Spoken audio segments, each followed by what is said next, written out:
Hey, yeah, hey, hey, yeah, yeah. Oh, oh.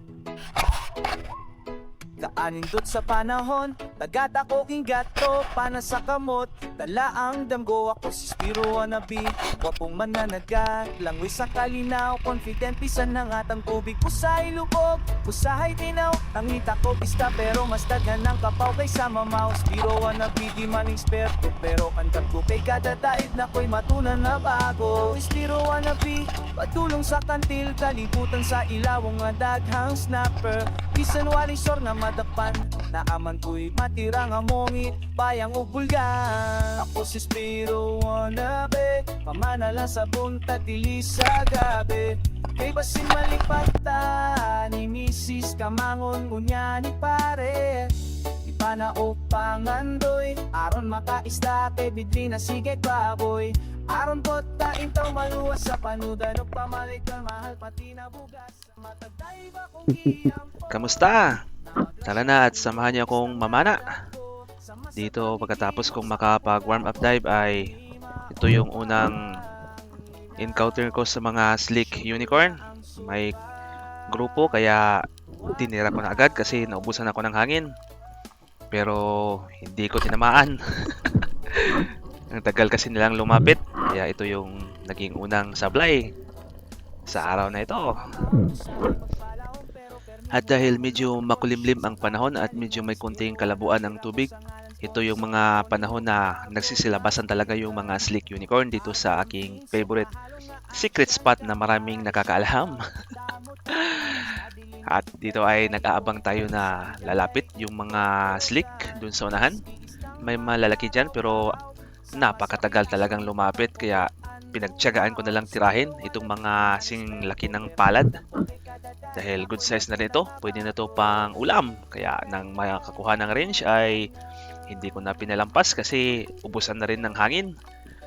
Mas mabuti na yung may madala tayo paangat kaysa wala. Kaya titirahin na natin yan. Baka tirahan pa yan ni Master Mojo. Ayun. Sapol. At ito yung naging unang isda natin sa araw na ito. Isang good size na slick unicorn. nabisan usahay walay kuha. Papos gihapon sa blues, pero wannabe ko nagtunga sa dagat adunay nilato.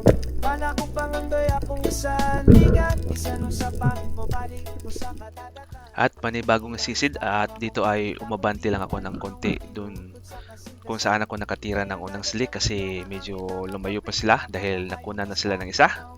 Kaya habang nag-aabang ako dito ay may dumaan ditong mga anduhaw o yung mga tinawag na big mouth mackerel kaya kuha tayo ng isa. 280 ang kilo nito. Yun, tinamaan naman ang isa. Hindi pa na double shot. Pero mabuti na yan at may natamaan pa tayong isang isda. At ito yung naging pangalawang isda natin sa araw na ito, isang anduhaw.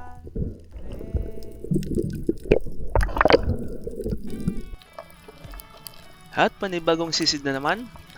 Dito ay dumistansya lang ako kung saan ko unang natira yung slick.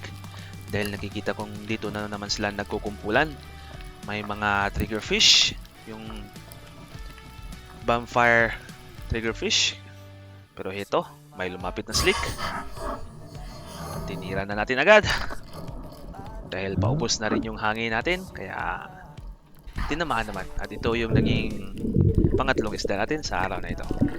Sa bawat sisisid mo ang loob at tuwa. Tahimik sa ilalim, pero pusiman din bawat sisid parang unang beses palagi. Di lahat nakikita sa ibabaw ng tubig, ang tunay na yaman kailangan sisid.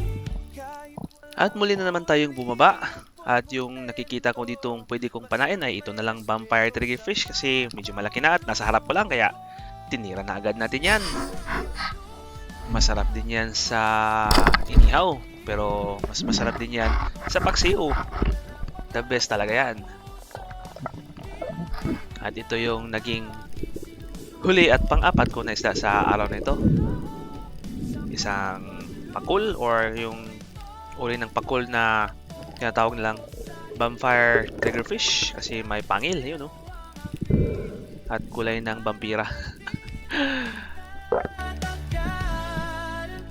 May oras na pagod. At ito na yung kabuuan ng lahat ng huli ko. Medyo matumal, wala kasing masyadong mga nakikitang pelagic kaya pinagtiyagaan na natin to. Pwede na to pang ulam.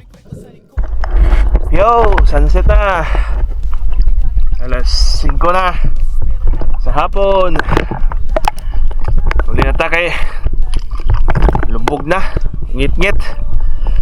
Nga, di na po mo equalize ang atong ikas dungkan. May mga pelagic pero kuha na tag mga pagkagpanit. Ang sukpa or ununon kanya sa kilabnya yo. Kanang slick unicorn o takol nga gitawag og vampire triggerfish. Ara. Gagmay na god. Ug usa ka anduhaw. Ay dalag de. Wa basiro. May pelagic. Sunod na pod. Importante safe. Kaulit ah. Let's go! At sa mga nakaabot sa dulo ng video ay isang taos-pusong pasasalamat sa inyong suporta at walang sawang pagsubaybay. Kaya to God be all the glory and God bless us all. Thank you! Atong i-try og paksiw. Wasa na ito gisukba. Pinaksiw lang sa ta. So ayan, itong lami man ni kong pinaksiw. Alright.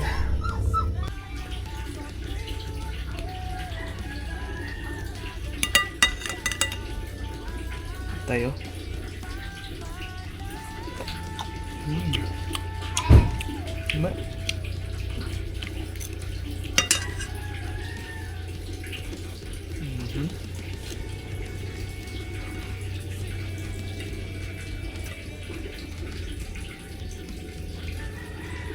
Sumbo kayo.